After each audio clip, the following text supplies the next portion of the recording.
Akhir-akhir ini, ada sebuah kabar yang tidak menggembirakan di seluruh dunia. Bukan tentang perang, politik, dan semacamnya. Akan tetapi, karena adanya suatu virus yang menggemparkan seluruh dunia.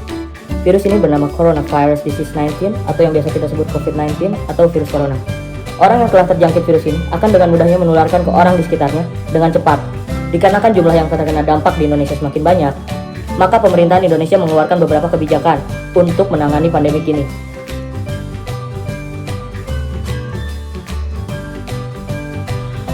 Pada saat ini, COVID-19 merupakan pandemik yang sedang menjadi ancaman bagi seluruh orang di dunia ini. COVID-19 tercatat sudah menginfeksi 210 negara di dunia. Lebih dari 2,5 juta orang di dunia terinfeksi. 600.000 lebih sembuh, dan 177.000 meninggal karena pandemik ini. Di Indonesia sendiri, COVID-19 sudah menginfeksi 32 provinsi dengan jumlah kasus positif sebanyak 7.775 kasus.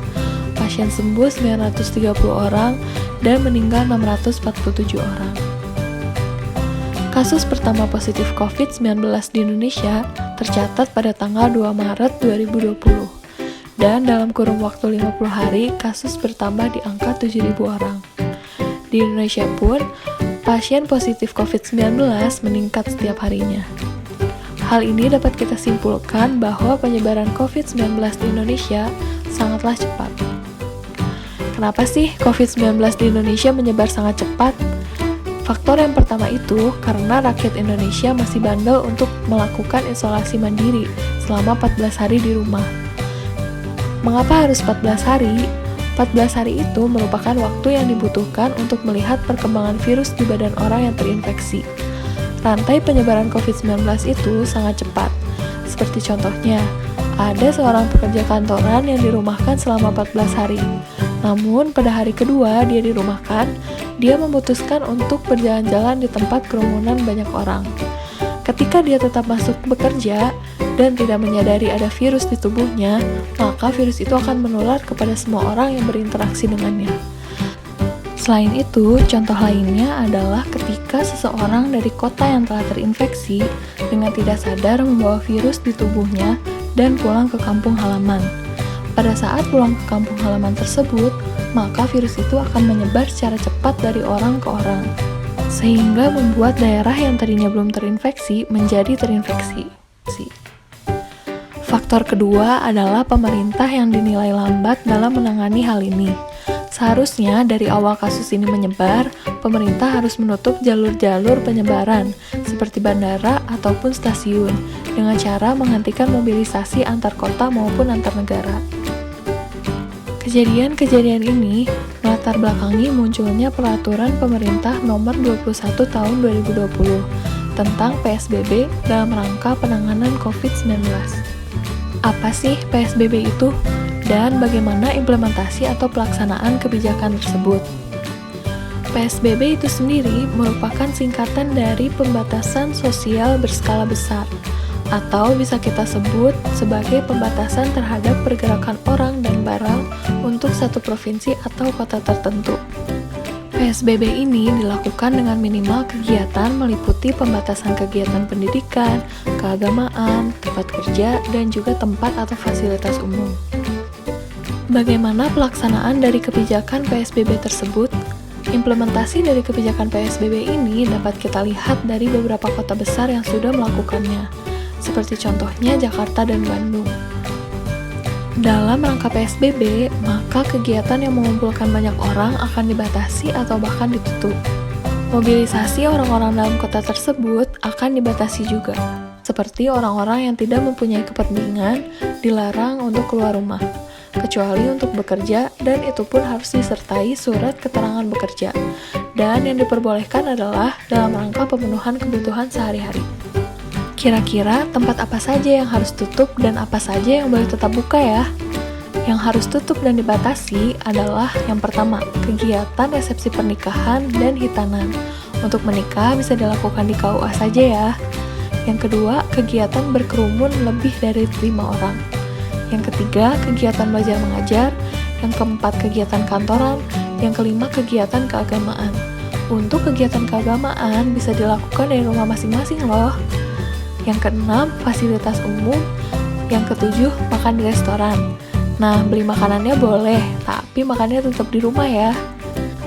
Sedangkan yang diperbolehkan untuk buka atau beroperasi adalah sektor perbankan, makanan dan minuman, sektor kesehatan, sektor komunikasi dan teknologi informatika, sektor energi seperti air, listrik, gas dan bahan bakar, kegiatan logistik distribusi barang, industri strategis vital, lembaga pada sektor kebencanaan, pemasok kebutuhan sehari-hari seperti supermarket, warung, dan toko kelontong yang dibatasi jam bukanya. Dan yang terakhir adalah layanan logistik barang. Selain itu, aturan apa lagi sih yang diatur pada saat PSBB? Aturan yang diatur dalam PSBB salah satunya adalah aturan saat di jalan, seperti kendaraan bermotor tidak diperbolehkan untuk membonceng, dan juga ada ketentuan lain, seperti memakai masker, sarung tangan, dan baju berlengan panjang.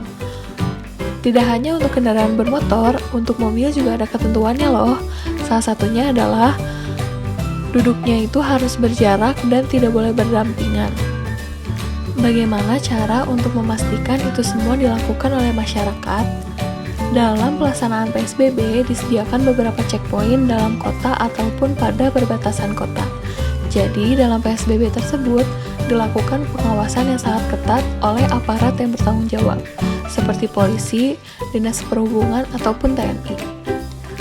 Apa sih denda atau sanksi kalau kita melanggar peraturan-peraturan tersebut? Yang pertama, kita akan mendapatkan teguran dari aparat yang bertanggung jawab. Selanjutnya, kita bisa didenda sampai 100 juta atau bahkan dipenjara sampai 1 tahun loh. Sedih melihat keadaan rakyat sekarang ini. Banyak rakyat yang terdampak COVID-19. Banyak orang yang tidak mempunyai uang untuk makan karena tidak bisa bekerja. Banyak orang yang tidak bisa pulang untuk bertemu keluarganya karena menjadi garda terdepan. Dan banyak juga orang yang terpisah dari keluarganya karena diisolasi. Untuk itu, kita perlu kerjasama semua pihak untuk mengembalikan semuanya menjadi normal kembali. Dengan kamu diam di rumah, kamu bisa menyelamatkan banyak orang. Bahkan kamu bisa menyelamatkan umat manusia dari pandemi ini. Ayo, kita pasti bisa. Dengan gotong royong, kita bisa melawan kesulitan ini.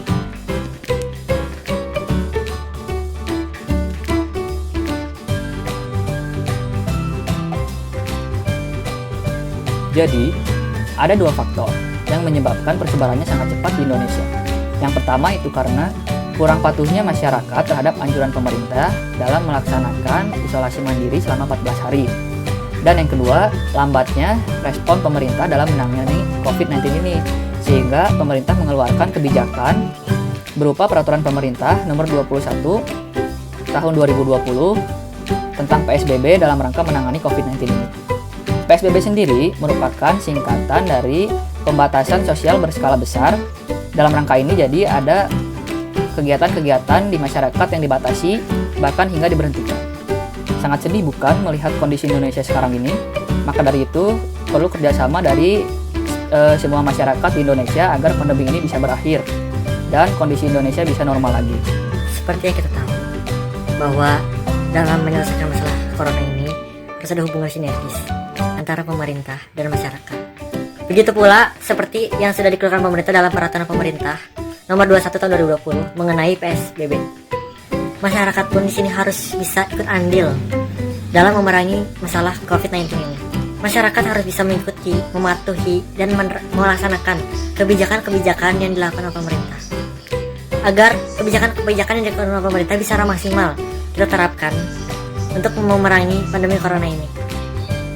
Tidak seperti mungkin beberapa hari sebelumnya, banyak sekali masyarakat Indonesia yang masih sering keluar rumah, berkumpul, dan melakukan kegiatan yang seharusnya dihindari selama masalah pandemi corona ini.